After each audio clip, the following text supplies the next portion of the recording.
Il est en Israël seulement depuis 10 mois. Ce n'est pas toujours simple. Pourtant, avant Israël, il avait une vie très dense, très occupée et très réussie.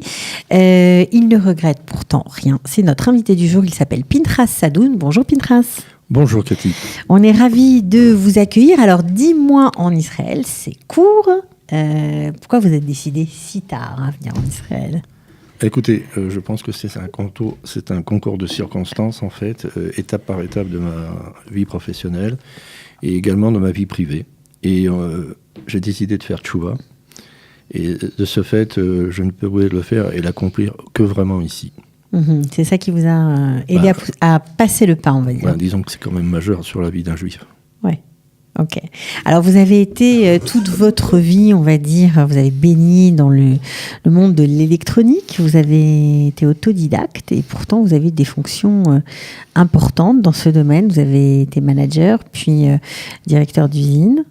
Et oui, et directeur et fondateur de sociétés, même d'électronique, où j'avais effectivement la plupart de tous les Japonais en tant que clients. Alors, c'est-à-dire que je fabriquais leurs cartes électroniques. Pour les imprimantes, pour les produits électroniques en tant que tels, pour les CD, par exemple, à l'époque, c'était des compacts disques, les imprimantes, les machines à écrire, voilà, il y avait beaucoup de circuits électroniques et il fallait avoir une valeur européenne, c'est-à-dire à plus de 51% de valeur française ou européenne, et je produisais pour eux près de 100 000 cartes par mois.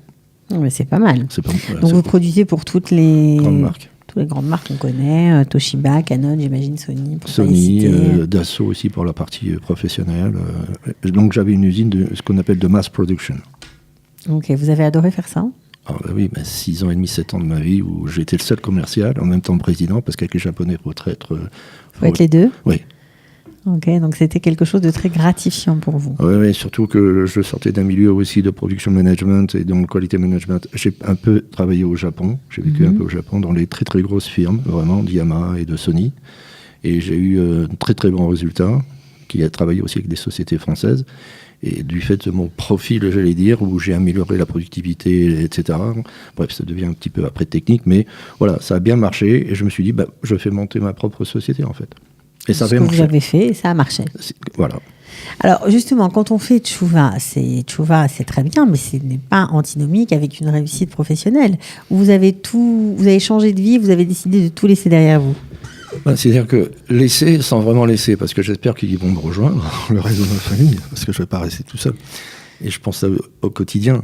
Mais également, c'est-à-dire que pour mes enfants, j'ai fait ça. En fait, je suis venu en éclaireur.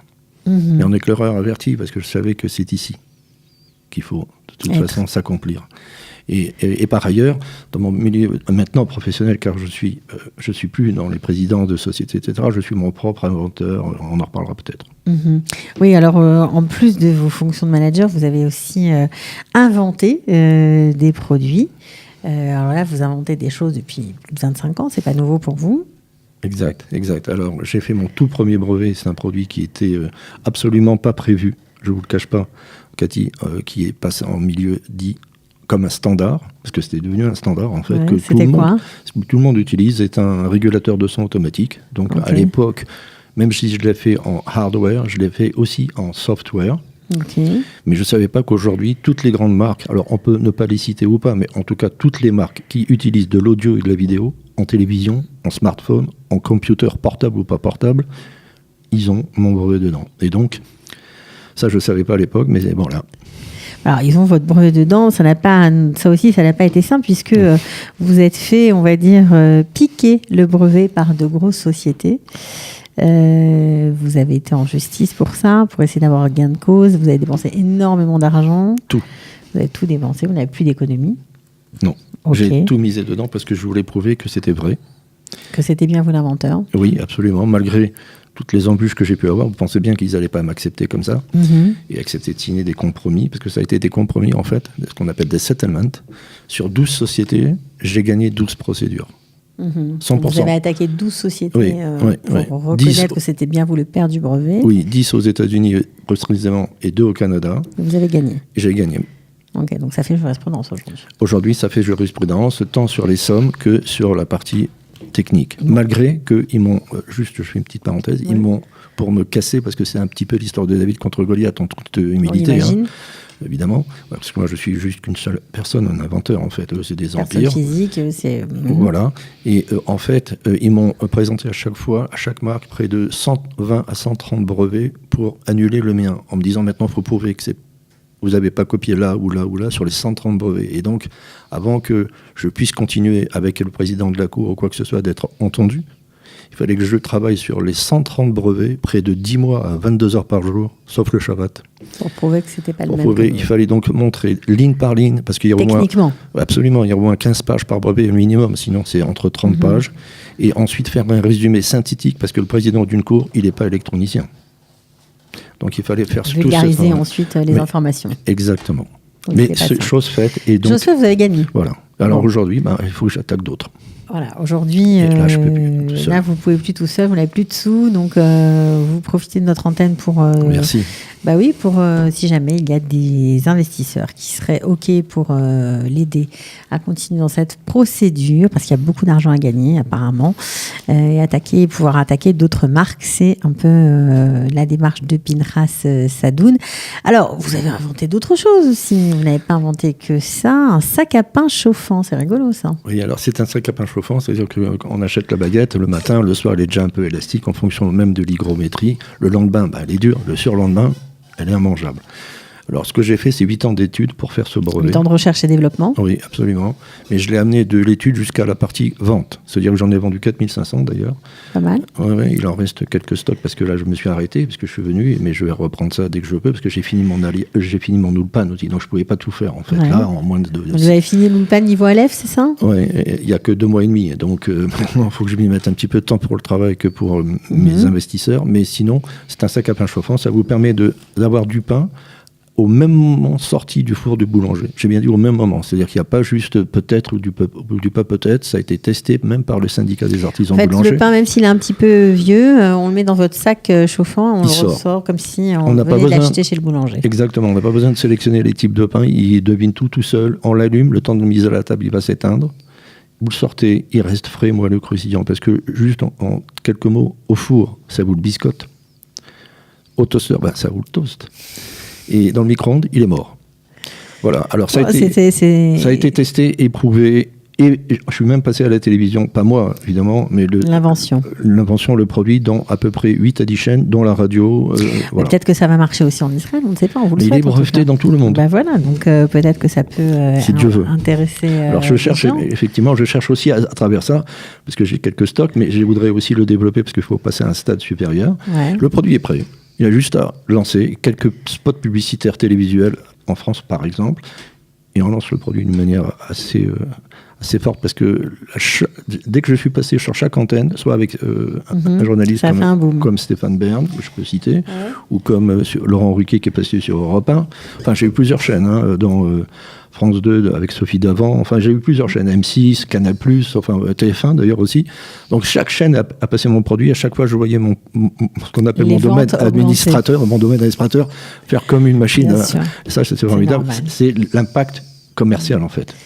Ok, alors l'impact, je voulais dire l'impact, excusez-moi, médiatique. Des médiatiques et qui a une conséquence sur les ventes, évidemment. Exact. Alors on comprend que malgré toutes les cordes que vous avez à votre arc, c'est pas toujours simple l'ALIA, j'imagine. Ça a été le choc des cultures pour vous ? Oui, parce que, enfin, et juste pour terminer sur mes parties techniques, je vais revenir à votre question. On va y revenir. Bien sûr, c'est que j'ai encore 4 à 5 brevets, là, qui sont quasiment finis. Ah bon, je vous trouve tout. Non, mais grâce à Dieu, il y a plein d'ingénieurs en Israël et qui sont bien plus forts que moi, mais chacun dans son domaine, et moi, j'ai 4 à 5 brevets dans la très très high-tech, mais qui englobe beaucoup d'utilisation mondiale, donc ça va être peut-être que vous allez être entendu et recevoir pourquoi pas des coups de fil. Comment on peut vous contacter ? Vous avez une page Facebook, Pinchas ? Non, j'ai pas de page Facebook. Vous avez un téléphone ? Oui, j'ai un téléphone que je vais... Ouais, on peut le donner ?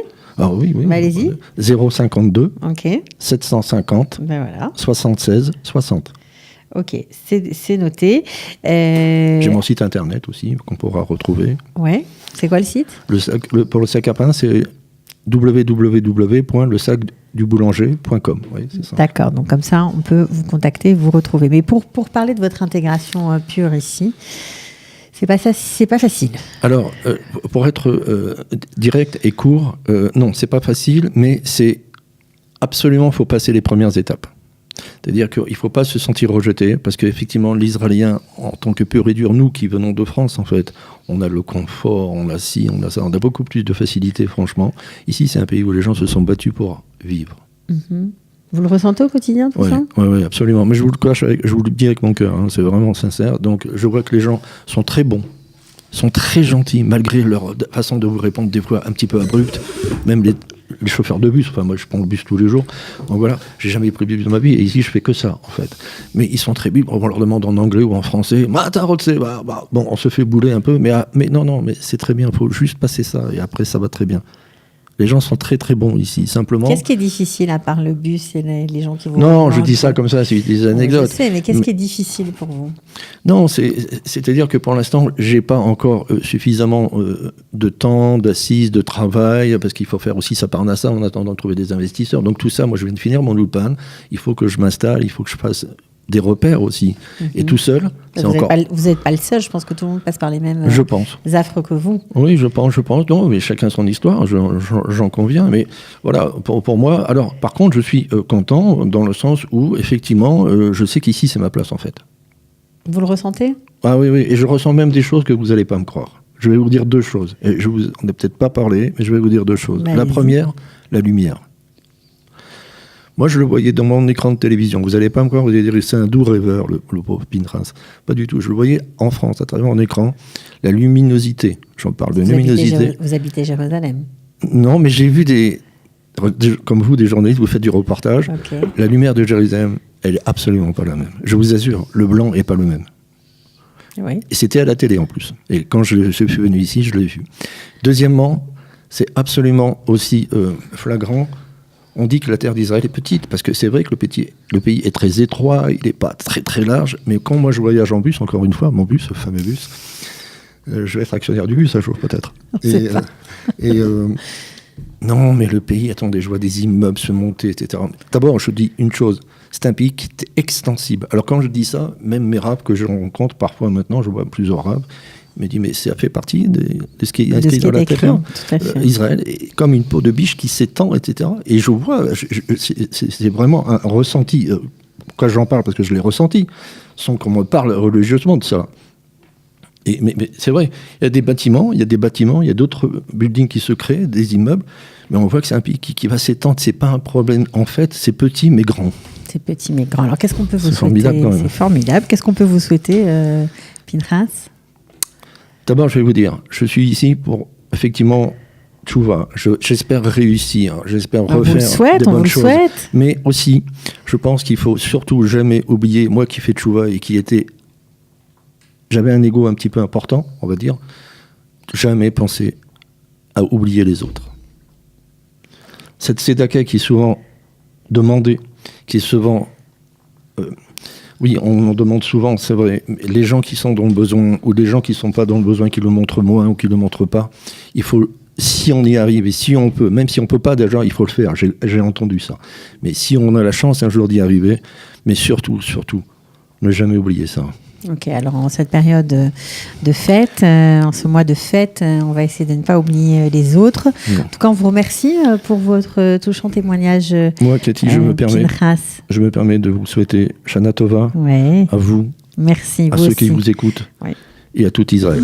Ok, à et bientôt. Aux Juifs qui sont en diaspora. En diaspora, il ne faut pas les oublier. On les salue, ils nous écoutent, ils nous reçoivent aussi. Merci Pinchas Sadoun, à bientôt. Merci et Batzlacha pour la suite. C'est ça, Cathy. כמה טוב שבאת הביתה, כמה טוב לראות אותך שוב. Ils ont relevé le défi de l'Alia. Studio Kalita vous raconte leur histoire.